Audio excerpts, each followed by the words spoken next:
Uh, I think it just was one wonderful journey, the initial course that we did with you, Mary, and it took me back to so many memories I had with body work and myself being a head person and still on a journey trying to learn with integration. And just reading your book was, again, so many highlights. You're one of those wonderful people that has got so much knowledge in your mind, but you make it so practical and bring it to us in such a palatable way.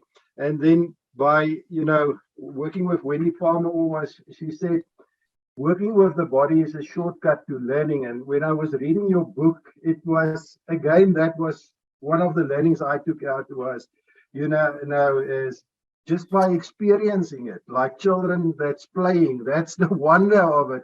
So that's said enough by me, and over to you to facilitate the session. And really, it's a privilege to have you here. Thanks, Mary. Well, thank you. And I also, you may have seen a little head here. I also have a new Spanish galgo in my household. And so it's just her first week and she's very curious and she does all kinds of interesting things and makes interesting sounds. So you might see her little brindle head around. This should be really fun. So thank you so much. It's such an honor to be here. Thank you so much for having me. And when I was reading through your stuff, Hendrik, I was like, okay, this is not going to be like a regular thing that I do. Because usually it's far more foundational, like who are we as human beings? How do we operate when you're with somebody else? What's happening? What are the mechanisms, in your mind and body? What's happening with them? Language, emotions, all of that. And usually most financial advisors are a little behind on that topic. So it's a different level that they're not behind. They are where they are, but they haven't thought about this. And certainly nobody has told them it's important, because what's important are, their technical results, their financial results. And then in the United States, there's this new obsession, and it really is an obsession, with investor psychology. And so it's like, we want to understand the minds of other people. And so, and I just think like, we got something else to understand first, and it's like, over here. So over here is 50% of all of these interactions that you're having, right? Or, maybe less if it's two other people, but technically like half of the conversation is the person who's coaching and the other half is the person who's being coached, whatever you call them, the client, the people we serve, clients. And there was no attention on what's happening over here that could make the interplay between the two go better.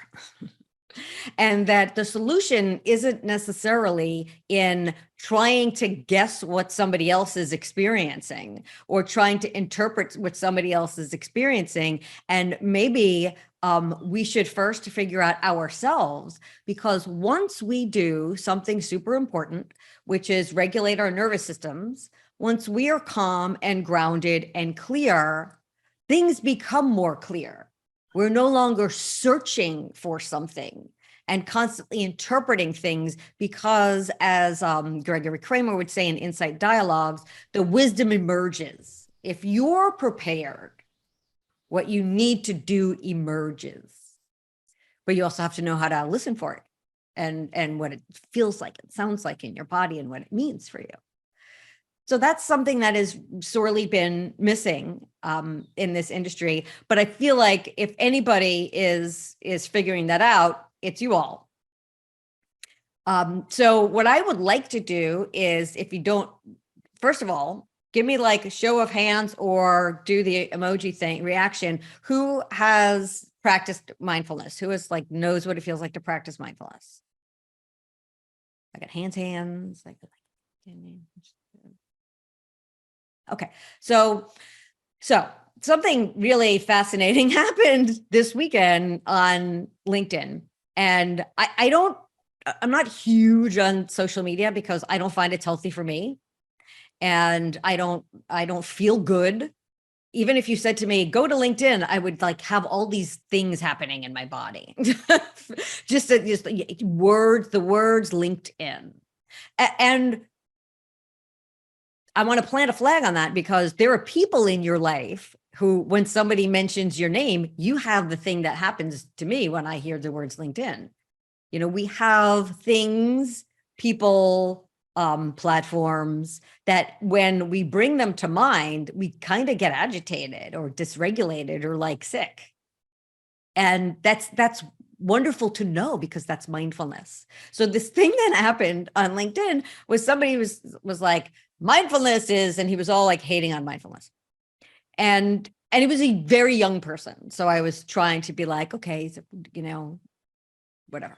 So I said, well, you know, that's that person's definition of mindfulness. And part of the problem is that there are so many definitions, and it depends on who you ask. But I will say that, you know, these people came along, Joseph Goldstein, Sharon Salzberg, and John Kabat-Zinn in the 70s, and they defined it a certain way. And that definition means something, you know, or has meant something. And yes, as happens with human beings and language, it's completely adulterated, but it really did have a definition. And it doesn't mean whatever you want it to mean, really. Like we're like in this post-truth world where like something means whatever you decide that it means. And like there's something wrong with that. So we have to agree on things. It's like linguistics and semiotics. We say a chair, we all have agreed on money even, but on a chair is a certain thing. You sit on it. It looks like it's something that a human being sits on to support them, whatever. We agree that that's a chair. So if you saw a refrigerator, you would know that that's not a chair, because we all agreed what a chair is and what a refrigerator is, right? But here we are with mindfulness, and people are saying it's all kinds of things. And the original definition, so what I make sure that I do when I speak is I say, it can mean whatever you want to you. It's like, you do you. I'm not going to fight you. But here's what I mean. And I mean, John, and I want to obviously give credit. I'm not going to be like, I think it's this. So I give credit to everything. If you read my book, you will see that like, I don't have an idea in my head. I just like read all these other people who have ideas, and here they are. And I think that they go together in a fun way. But the original definition was paying attention in a certain way, from moment to moment without judgment. And so paying attention is in a certain way. That certain way is with curious friendliness. And that's the phrase that is used. So not just curiosity, because you could be curious and be kind of like, have some kind of sarcasm, or you're waiting to get somebody, you're waiting to like stump the mindfulness teacher, like not that kind of curiosity. So a curious friendliness. And from moment to moment. So we're paying attention from moment to moment. What does paying attention mean? Well, we learn what paying attention means and feels like in the body and mind through the practice. From moment to moment, in the present moment, because you can't pay attention to the past and you can't pay attention to the future. You can think about them. You can worry about the future. You can regret the past, but you can't be in them. And so you're here now, without judgment, because when you begin to practice, you get like all kinds of judgy. You judge your own mind, like I'm crazy. I can't do this. I don't have a mind that can do mindfulness. And like, welcome to planet Earth, because that's the kind of minds we all have. Or you judge your thoughts. I can't believe I'm so stupid. Why do I think all these dumb things? Why am I like replaying a movie in my head? It's like, who does that? And the answer is everybody does that. So you judge yourself, you judge your thoughts, you judge your own experience. And so I begin with that definition. And I find that what needs to happen next with almost every human being, and particularly women, is, and that's not in that definition, is compassion, is self-compassion. Because if you hate yourself because you're stupid and you're crazy and your mind can't do you can't pay attention for 60 seconds without your mind wandering. Like, it's true for all of us. If you hate yourself, if you have self-hatred because of that, and you don't accept that I'm okay, I'm doing the best I can, I'm already whole. So we're not coming from a place of you're broken and we're trying to fix you. It's another kind of misunderstanding. We're learning to kind of befriend ourselves, getting to know ourselves, waking up to our own lives, befriending our experiences and our thoughts, and accepting them. Imagine that, accepting them and having compassion for ourselves, because we're all, nobody had a perfect life. We all have things we say that we regret, things we do that we regret. The human condition is kind of this level playing field because we all have it.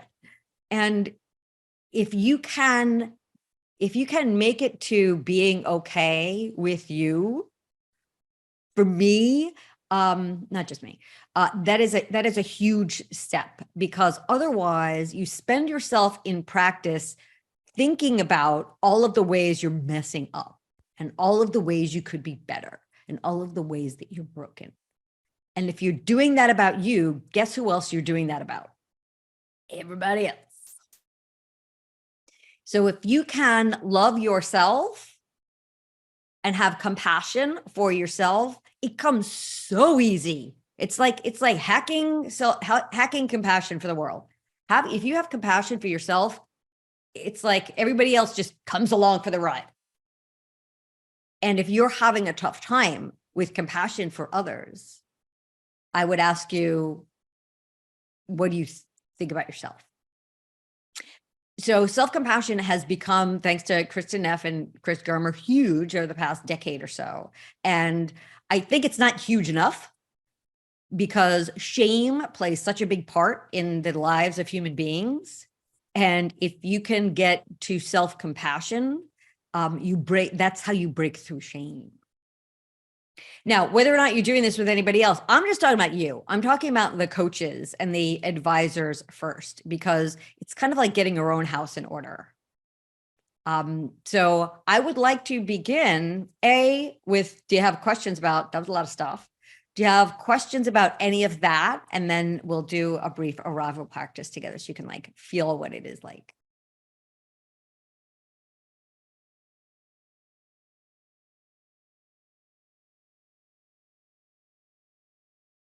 And you will also notice that I will give you lots of time. Hi, Mary. Hi. I call it that little voice in my head, my roommate. So every time I hear that roommate talking or speaking, I say, just be quiet, I'll do my own thing. Oh. So I say that's so sweet. Oh my gosh, Alex. So there's somebody in your life, and sometimes it's your dog. For me, it really could be my dog, who looks at you with just unconditional love. They love you so much. And the sound of their voice, like they forgive you for, whatever. And I just invite you to see if you can look at yourself the way they look at you. And if you can speak to yourself with that self-talk, with that voice in your head, and you speak to yourself in the voice of that person who unconditionally loves you. Because they're right. You are that lovable. And if you could just see yourself the way they see you, that, first of all, it warms my heart when I think about that. Somebody loves me. There are actually people out there who love me unconditionally, crazy, but they love me unconditionally. They really do. And they have convinced me, I have convinced me, because really nobody convinces you of anything. You allow. That's one of my favorite words, allow. And it's one of my favorite parts of mindfulness practice, in that there's so much out there that's just waiting for you to allow it, waiting for you to hear it, waiting for you to see it, waiting for you to look for it, waiting for you to notice it. And once you start mindfulness practice and you develop this practice, you're actually changing your brain. You're changing your neural pathways. You're creating these pathways that notice things more. And it really is true that you start to see the world differently. You start to see yourself differently. So what mindfulness really is, as John Kabat-Zinn says, is a way of being in relationship to everything. So it's not a technique. He says life is not a technique. And your way of being, which I know you know about, it's a way of being for everything. So it's not like, oh, I'm going to take this MBSR, mindfulness-based stress reduction, or mindfulness for financial advisors. I'm going to take this class and it's like going to do some magical thing.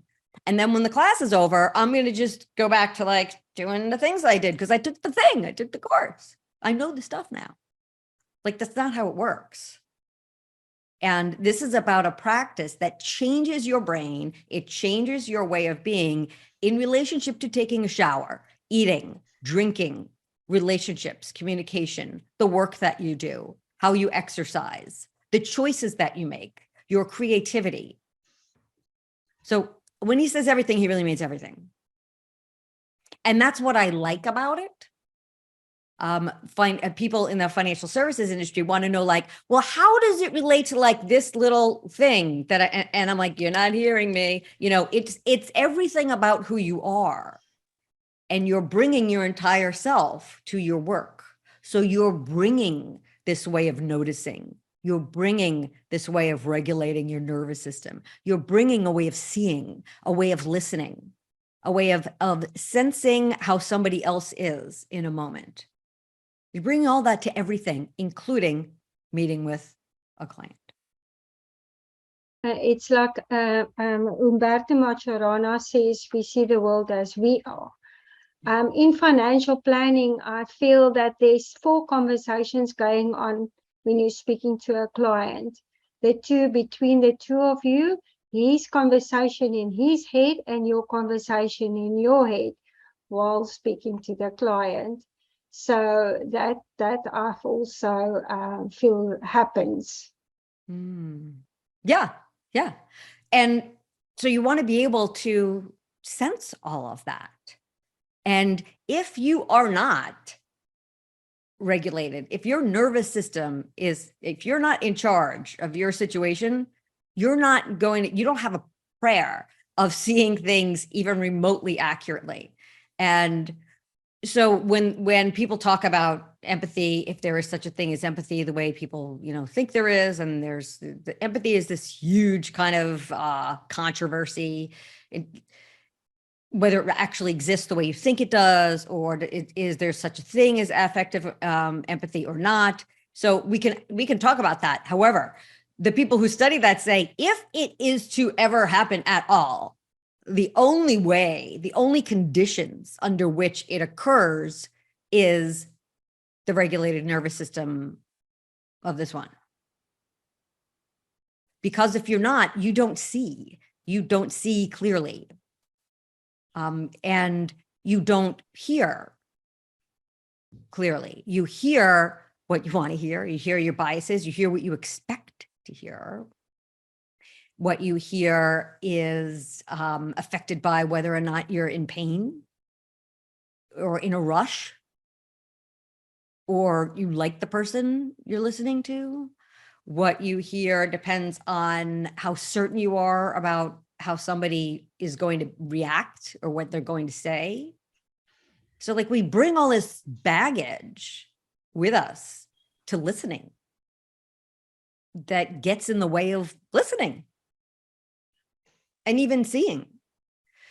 So first we have to establish kind of our baseline of like, what is this nervous system like when it can see and hear as well as it could, as skillfully as it could, when it is regulated, when it is clear, when it is grounded? Do I even know? Do I even know what?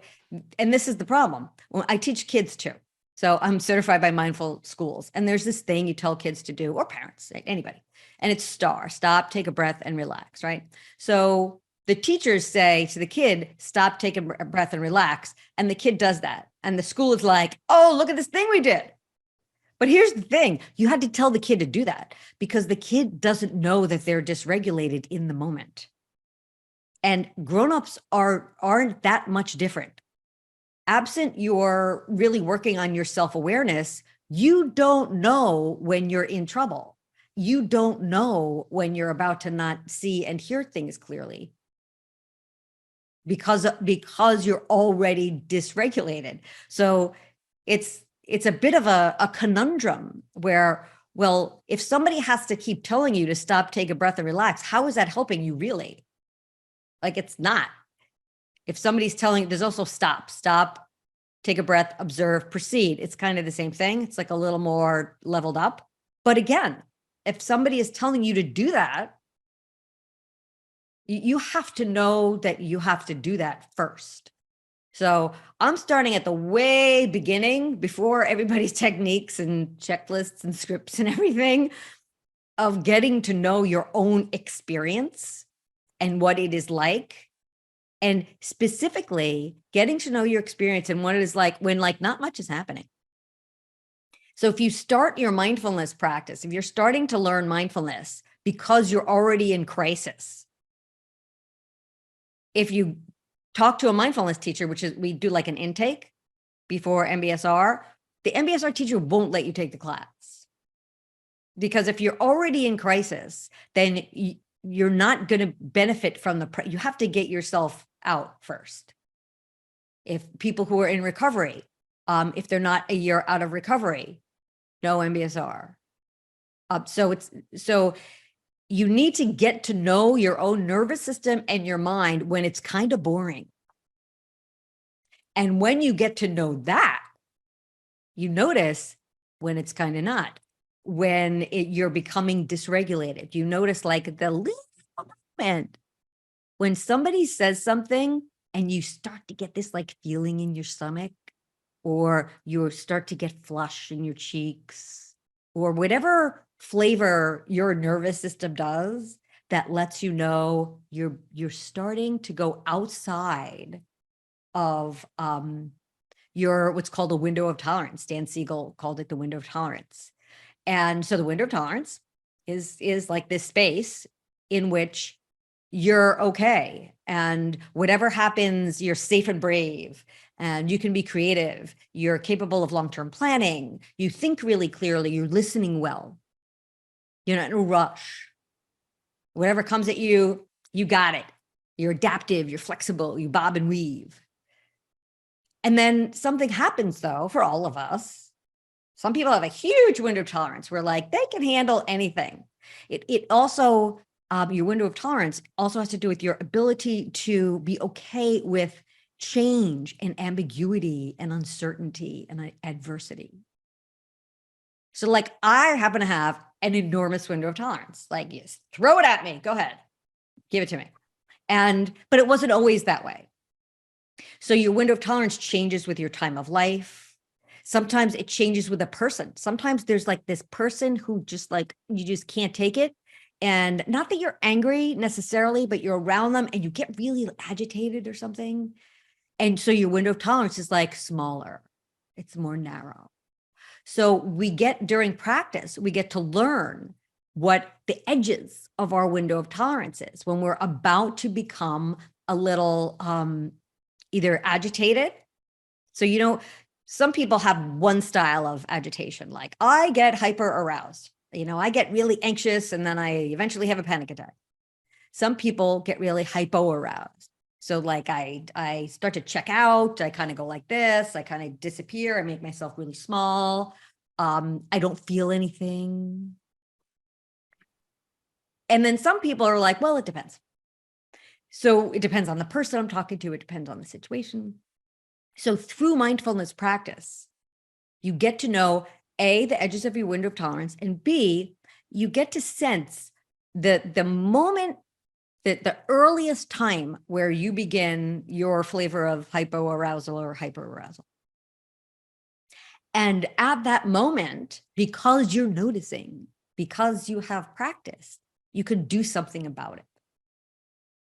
And absent a practice, you go from your window of tolerance, you fly right out the edges, and you go into fight or flight, and you're like, no one's getting your back. So you have these levels of ways, levels of engagement for dealing with dysregulation of your nervous system. And the name of the game is not getting yourself to a place where you're no longer at choice. So a different mindfulness definition could be, I am at choice with my behavior. And when you're very agitated or when you've checked out, you don't have a choice because you don't know what you're doing. And you don't know what you're doing because your brain is predicting what's going to happen and what it should do next. And your brain has already predicted like panic attack, like that's what's going to happen. So your brain takes the path of least resistance. Your brain is going to do what it's always done. And I love the quote from Lisa Feldman Barrett, and also David Eagleman says something very similar. They say, your brain is locked in a dark, silent vault. And it doesn't know anything. I know you're like, it's my brain, it knows everything. It doesn't know everything. So it gets all of these, every moment, it's getting all of these messages from your sensory pathways, all these inputs. And it tries to make sense of them by putting those inputs into like the blender with your past patterns, past location, past, oh, this person was in the room, the things that have happened in the past.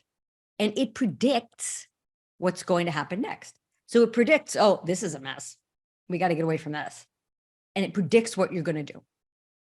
So it is literally impossible for you to do something that you've never done, absent an extreme novel circumstance of life-threatening, actual life-threatening proportions. You will continue to do what you've always done. And the only way, because those habits of mind, those habits of behavior are actual neural circuitry, like they're actually in your brain. And the only way to do something different isn't to read a book. The only way to do something different is to do something different over and over and over again. So that one day your brain predicts the new thing. And that is the whole point of this. The whole point of this is being at choice with my attention so that eventually my brain is predicting healthier patterns of behavior and thought. And it is so not easy. It's, as John says, it's simple, but not easy. And one of the wonderful things about practice is you see all these benefits, like you see this happening. People go, it's magic. Oh my gosh, like the world looks different. Things sound different. I'm totally different now as a parent. And then they stop practicing. And all of those benefits retreat so quickly, like so quickly, which is why taking an 8-week course, go you for doing that, and being on retreat, fantastic. And then going back home and not doing anything, not so good, means like all of those benefits start like rapidly leaving your experience. So that's why it is a way of being in relationship to everything. It is a practice that creates a way of being that changes who and how you are. And let's like do 5 minutes or 10 minutes. So I would begin by first with some situational awareness, and just simply meaning for 2.5 years, you could have been in the seat that you're in right now, looking at the same screen, and look around you though. So look around you. I went to the Van Gogh immersion thing and I did the VR, and I asked the person who gave the VR glasses, like, what's the most surprising thing you've seen from people? And he said, people don't look up. People don't look up unless they think something's falling on them. They don't look up. So looking up, looking around you and noticing, and this can be very difficult, noticing without thinking about what you're seeing. So I'm looking out the window right now, and it's very easy to say, wow, the sky is falling. But instead of thinking about it, I'm just registering what I see. So you're registering what you see. You're looking down at the feet, registering what you see, not having a conversation in your head about your feet. And settling into a posture of dignity and wakefulness. We say upright, but not uptight sometimes. And your eyes do not have to be closed.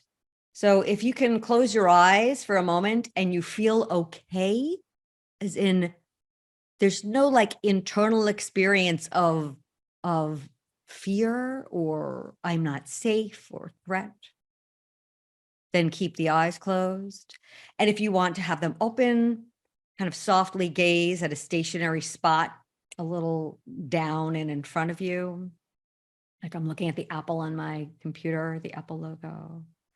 There are plenty of contemplative traditions that have open-eyed meditations. So opening the eyes isn't like doing it wrong.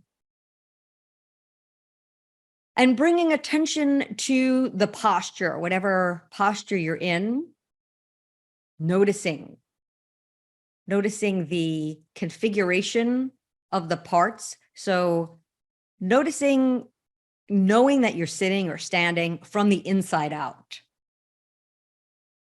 So not having a discussion, but there's a bend at the waist, the bum is on the seat, the knees are bent. I know from the configuration of my parts that I'm sitting. And getting a sense of everything that's present physically, you would kind of go through this list of things for yourself. Sensations relating to temperature of the skin, internal temperature, moisture. You're just looking for what there is to be known about this body in this moment, in this posture. Circulation. So if you were standing on your head, the blood would be flowing to your head. There would be a sense of circulation. Maybe there is none in your posture right now. That's fine. Pressure, contact points. So you're scanning your body for what is here, how you know that you're in the posture you're in, tightness of clothing, smoothness of fabric, pinching at the waist or on the feet from shoes, anything. Just noticing this body. And then bringing that attention inside the body for the neuroception. So noticing what's happening internally. First of all, on a very, very basic level, would you describe the way you are feeling as pleasant, unpleasant, or neutral? That is called your feeling tone. Pleasant, unpleasant, or neutral. So the first foundation of mindfulness is mindfulness of the body. And the second is mindfulness of feeling tone. And notice how I don't say good or bad. We're not in the business of like good emotion, negative emotion, not in that business. Is the actual feeling pleasant, unpleasant, or neutral?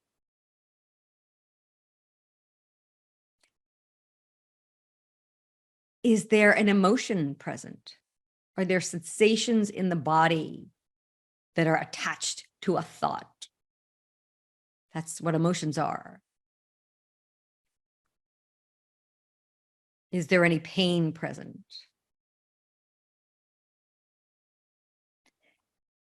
And beginning with the feet, just noticing how the feet are.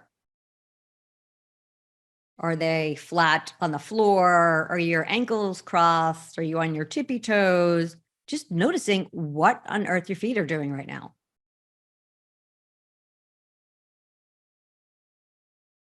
What sensations are there to be felt? The feeling of the full foot contacting the floor, but maybe not the full foot because the arch isn't. Again, maybe you're on your tippy toes.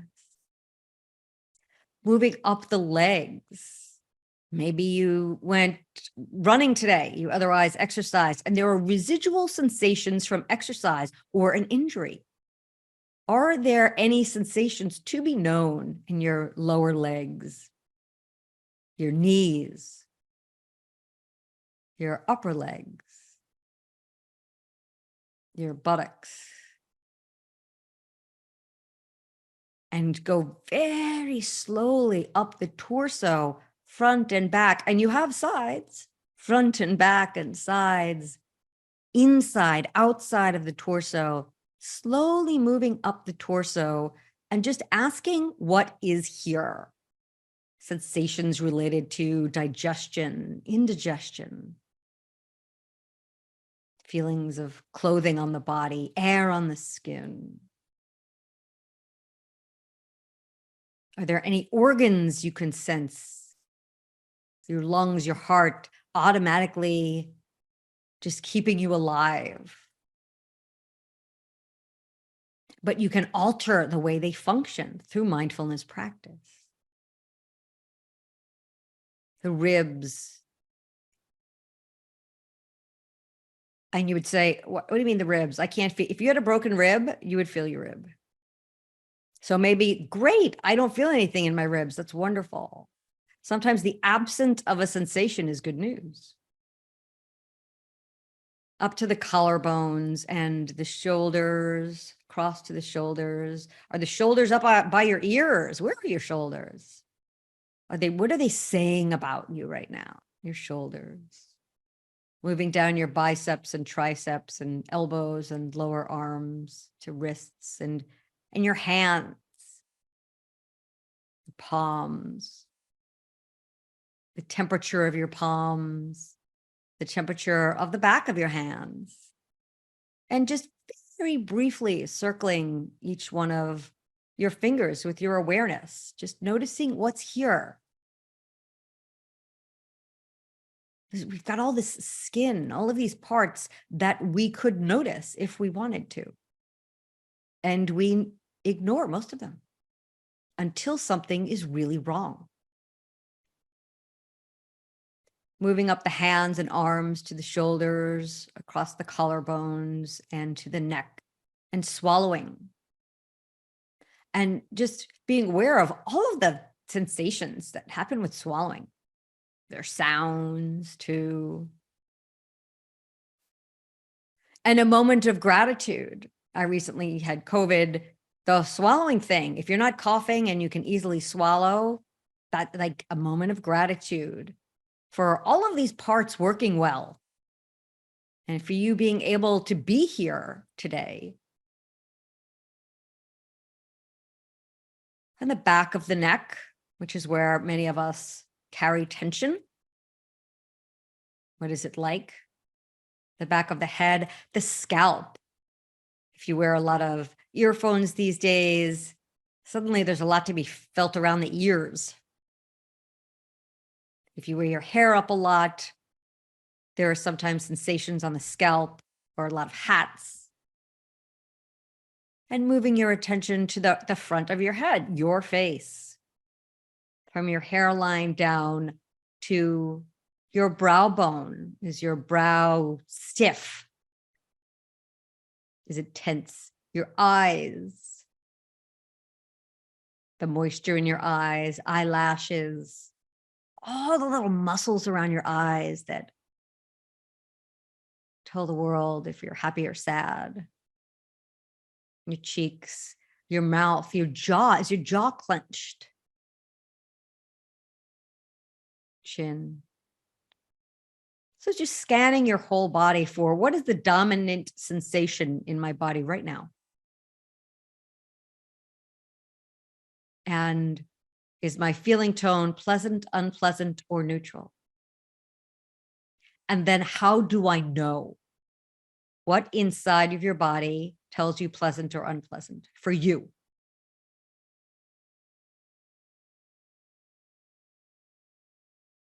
And bringing the attention to sound now. Not going out looking for it, but just like you're a satellite dish. And you're just allowing the sounds in the body and outside the body, outside the room, outside the building. Allowing sounds. Don't tell stories about them. Don't label them. Just allow them.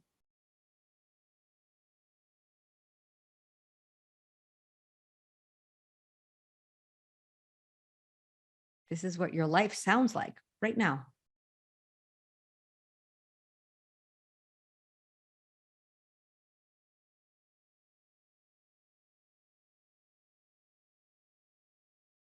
And noticing the quality of the mind right now. Is the mind racing? Is it dull? Is it clear? Like, what is it? It has a feeling. What is that felt sense of the mind? And it might be neutral. It might be like, I'm good, just plain vanilla. And finally, we're going to do a very brief practice called Choiceless Awareness or Open Awareness or Open Monitoring. And it is where you observe all of the contents of your consciousness as they come and go. The sounds, the sensations in your body, the thoughts. And you're not going to get engaged with any of them. So it's like you're just sitting back. Your consciousness is the sky. And all of these sounds and thoughts and sensations and emotions, they're clouds just going across the sky. And you're just going to let them come and go. Don't label any of them. Don't think about them. Just let them come and go.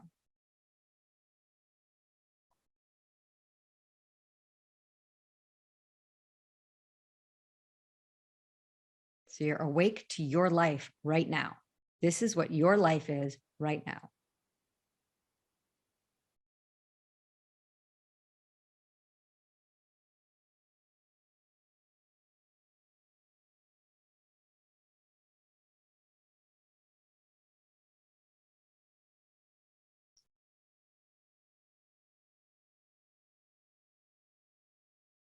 And to really bring the attention close, close, close, close, close. Choose an object in your awareness, in your experience right now that is neutral. Maybe it's the feeling of the feet on the floor. Maybe it's the breath, if that's comfortable for you. And for 1 minute, you're going to have an intention of keeping your attention on that neutral point.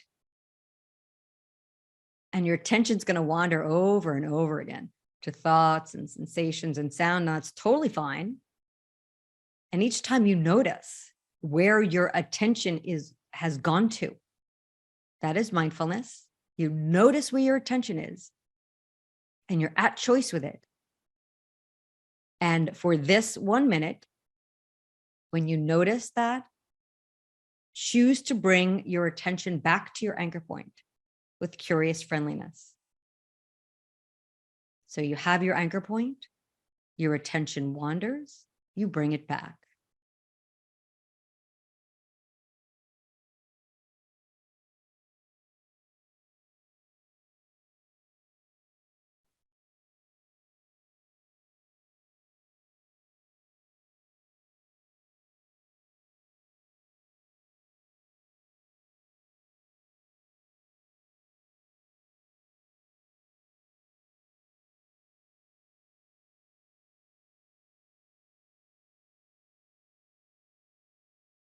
Taking a few deep breaths from your nose to a count of 4. And then you linger at the top of that inhale and exhale for a count of 8. And linger at the bottom. Do it again. Inhale for a count of 4. Linger at the top for 2. Exhale for the count of 8.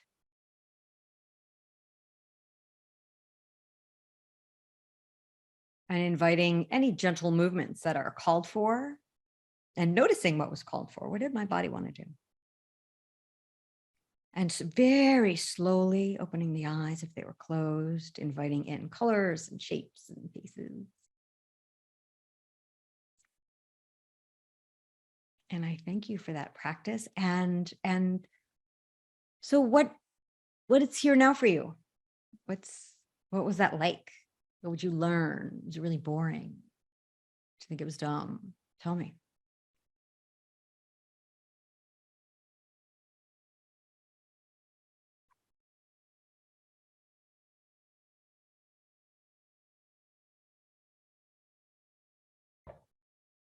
Surprises, obstacles.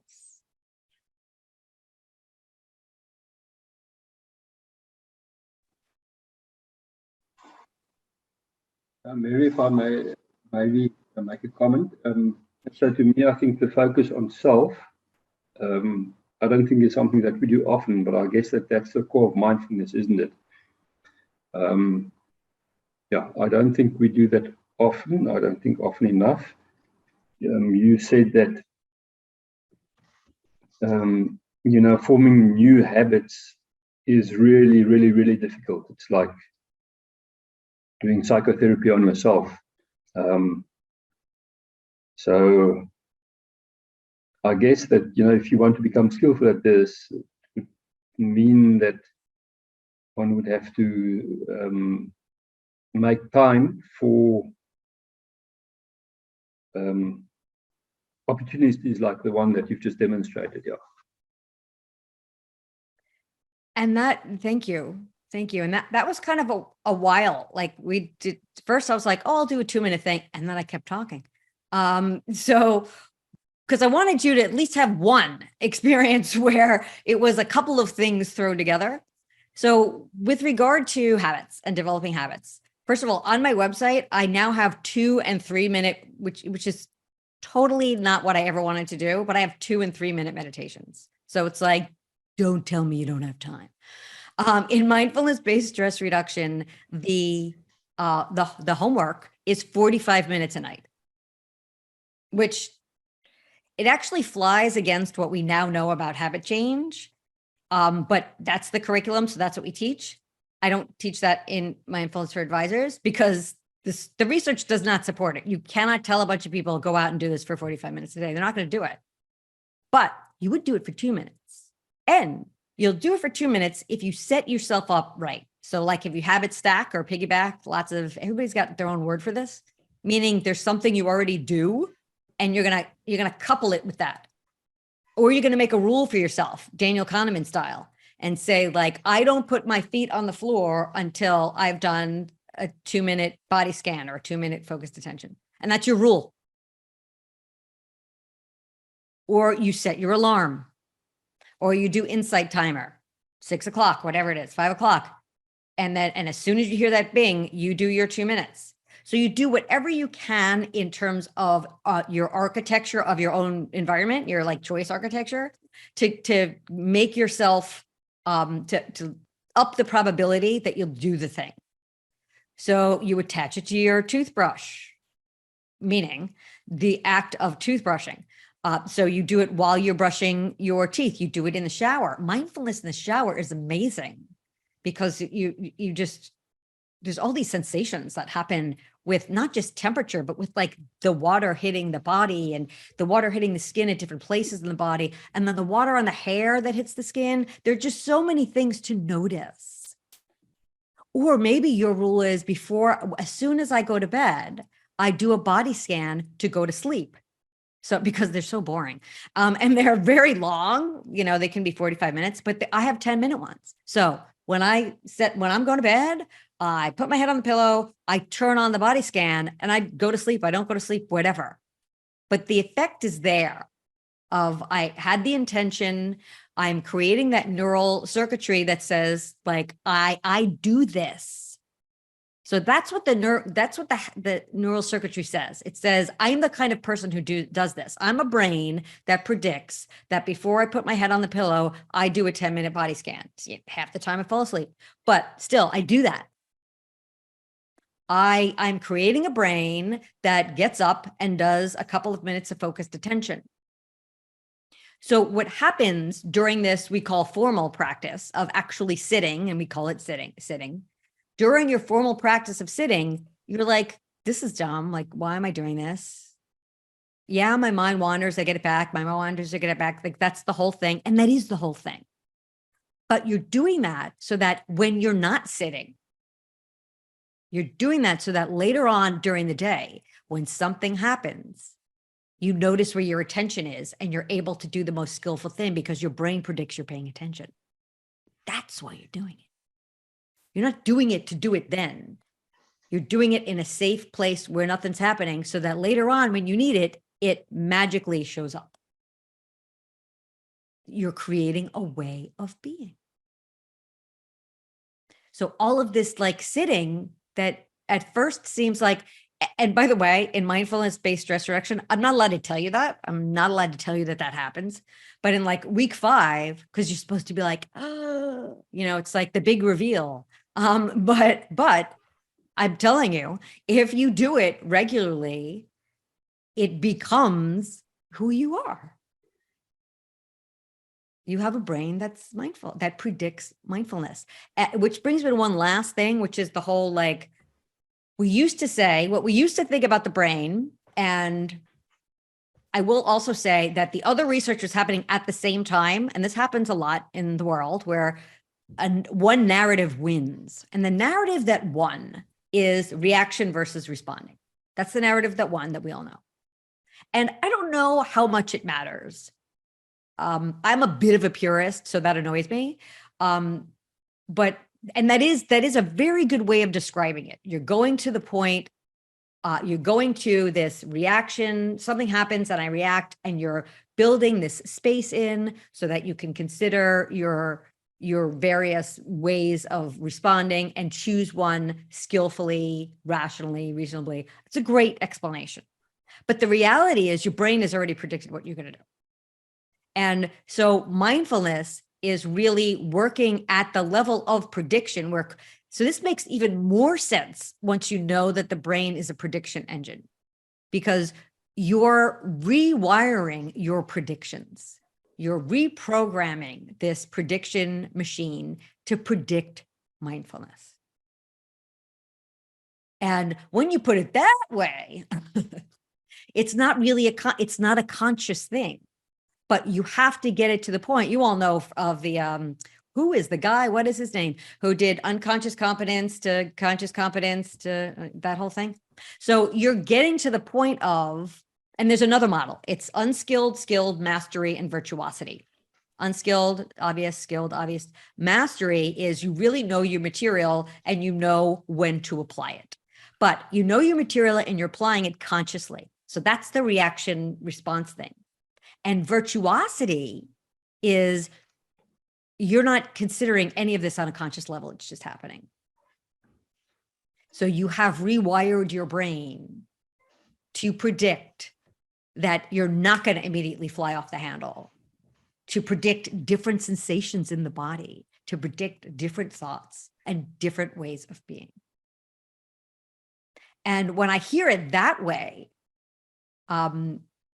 to me, it makes more sense and it seems more possible, because if you're dealing on the level of your conscious mind, like, good luck.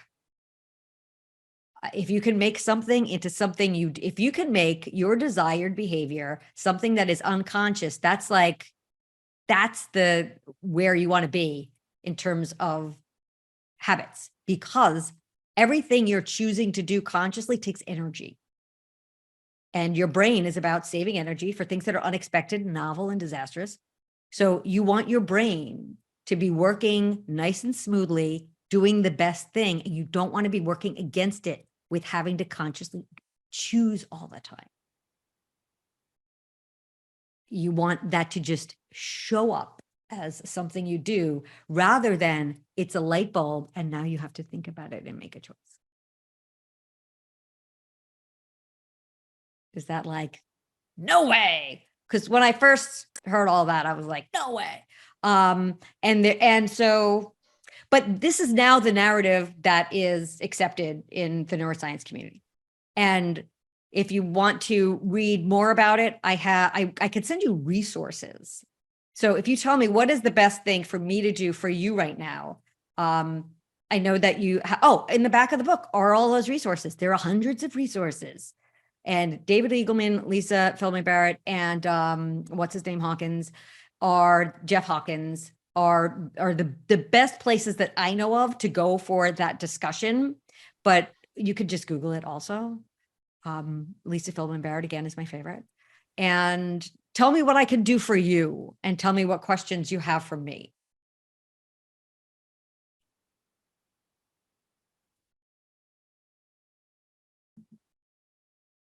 You're welcome, Alice.